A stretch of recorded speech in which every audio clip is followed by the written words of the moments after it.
একদিন হাতি ঘুরতে ঘুরতে বনের গভীরে যায়। গিয়ে দেখে পাখিরা কিচিরমিচির করছে আর বল্টু ভাই খুব আনন্দ করছে। আরে, এদের মনে এত আনন্দ কেন? আমার মনে তো এত আনন্দ নেই। সারাদিন ঘুরে বেড়াই, কত কলা খাই, আবারও এদের থেকে কত বড় আমি, অথচ আমার মনে কোনো সুখ নেই কেন? আর দেখো, এই পুচকে পাখির দল আর সিংহটা ছাগলের কতই না মজায় আছে। না, যা দেখছি ওদের শায়েস্তা করতেই হবে। আসলে হাতি খুবই হিংসুটে। সে তার জীবন নিয়ে কোনো প্রকার খুশি নয়, অথচ তার জীবনে সুখের কোনো অভাব নেই। এই বনে আমার চেয়ে শক্তিশালী কেউ নেই। যেদিকে খুশি যাব, যা খুশি খাবো, ভাঙবো, হা হা হা।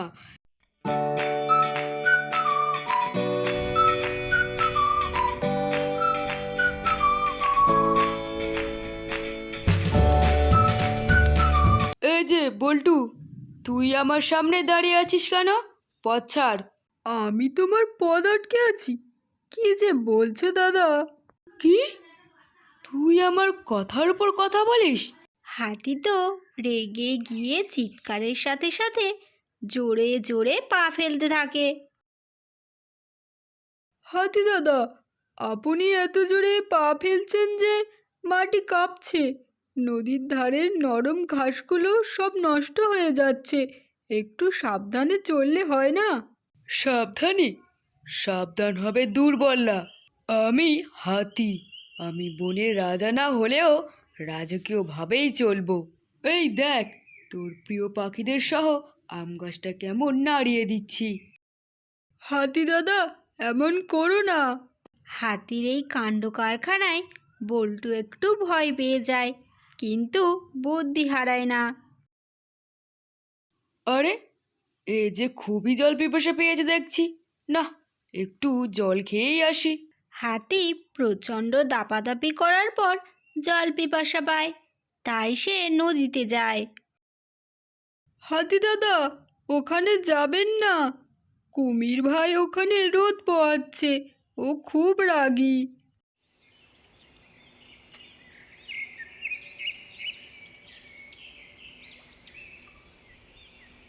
হা হা হা। ও, তাই বুঝি? ও খুব রাগী। ঠিক আছে, দেখি ওইটুকু একটা কুমির আমার কি করে। আমি ওকে এক লাথি মেরে নদী পার করে দেব। হা হা হা। ওই, ওই বেটা কুমির, ওঠ! তোর কত সাহস আমি দেখি। কে কে রে? আমার ঘুমে ডিস্টার্ব করছিস? ওরে বাবা, এত বড় হাতি! একে কামড়াতে পারলেই 1 মাস আর খাবার খুঁজতে হবে না। কি বললি? তোর এত সাহস? তুই কি না আমাকে আমাকে খাবি? হাতি নদীর জলে পা দিতেই কুমির তার সুঁড় ও পা লক্ষ্য করে আক্রমণ করবার চেষ্টা করে। হাতি তো ঘাবড়ে যায়, কারণ কাদার মধ্যে যে সে ঠিক মতো নড়তেই পারছে না। বাঁচাও, বাঁচাও, পল্টু ভাই, আমায় বাঁচাও। এই কুমির তো আমার পা ছাড়ছে না। হাতির এই অবস্থা দেখে একটি পাখি আনন্দে দানা ঝাপটাতে ঝাপটাতে বলল, আরে দেখ দেখ, আমাদের গজরাজ আজ নিজেই বিপদে পড়েছে। একটু আগে আমাদের বিপদে ফেলতে চেয়েছিল, রোজ আমাদের বাসা ভাঙার হুমকি দেয়। আজ বুঝবে কত ধানে কত চাল। ঠিক বলেছিস ভাই। কুমির ভাইয়া, আজ তোমার দাঁতের কামাল দেখাতেই হবে। এই হাতিটার খুব অহংকার হয়েছে, আমাদের শান্তির বনটা ও তছনছ করে দিয়েছিল। এই যে বন্ধুরা, এইভাবে আনন্দ করো না। হাতি দাদা ভুল করেছে ঠিকই, কিন্তু ও মারা গেলে বনের ভারসাম্য নষ্ট হবে। আমাদের ওকে সাহায্য করতে হবে। সাহায্য? তুমি কি পাগল হলে বল্টু? যে আমাদের ঘর বাড়ি ভেঙে আনন্দ পায় তাকে সাহায্য করব কেন? ও তো আমাদের শত্রু বল্টু। আমি জানি, জানি সবই, কিন্তু এটাও মনে রাখতে হবে যে শত্রু হলেও ও আমাদের বোনেরই একজন। বিপদে কাউকে ফেলে রাখা বীরত্বের কোনো কাজ নয়। আমি ওকে বাঁচানোর একটা উপায় বের করেছি, তোমরা শুধু আমাকে একটু সাহস দাও। তুমি বড় দয়ালু বল্টু। ঠিক আছে, তুমি যদি মনে করো ওকে বাঁচানো উচিত, তবে আমরা আর কিচিরমিচির করে ওকে বিরক্ত করব না। তবে কুমির ভাইয়াকে সামলানো কিন্তু খুব কঠিন কাজ। জানি, তোমরা শুধু আকাশ থেকে লক্ষ্য রাখো বনের অন্য কেউ এদিকে আসছে কিনা। আমি কুমির ভাইয়ের সাথে কথা বলে দেখছি।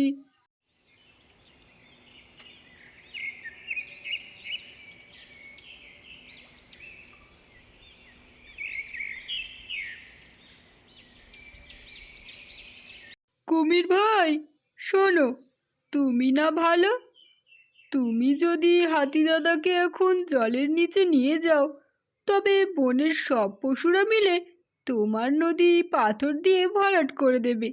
তখন তুমি কোথায় থাকবে? কি বললি? কিন্তু আমি যে আজ রাজকীয় ভোজ খাবো।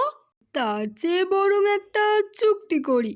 হাতি দাদা কথা দিচ্ছে যে সে আর কখনো নদী বা বনের গাছ নষ্ট করবে না।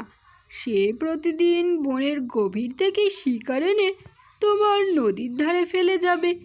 এতে তোমার কষ্ট করে খাবার খুঁজতে হবে না। কি বলেন গজরাজ ভাই? হ্যাঁ হ্যাঁ, আমি কথা দিচ্ছি, আমি আর কখনো অহংকার করব না, ছোটদের অবজ্ঞাও করব না। কুমির ভাই, আমায় ছেড়ে দাও। কুমির হাতিকে ছেড়ে দেয়।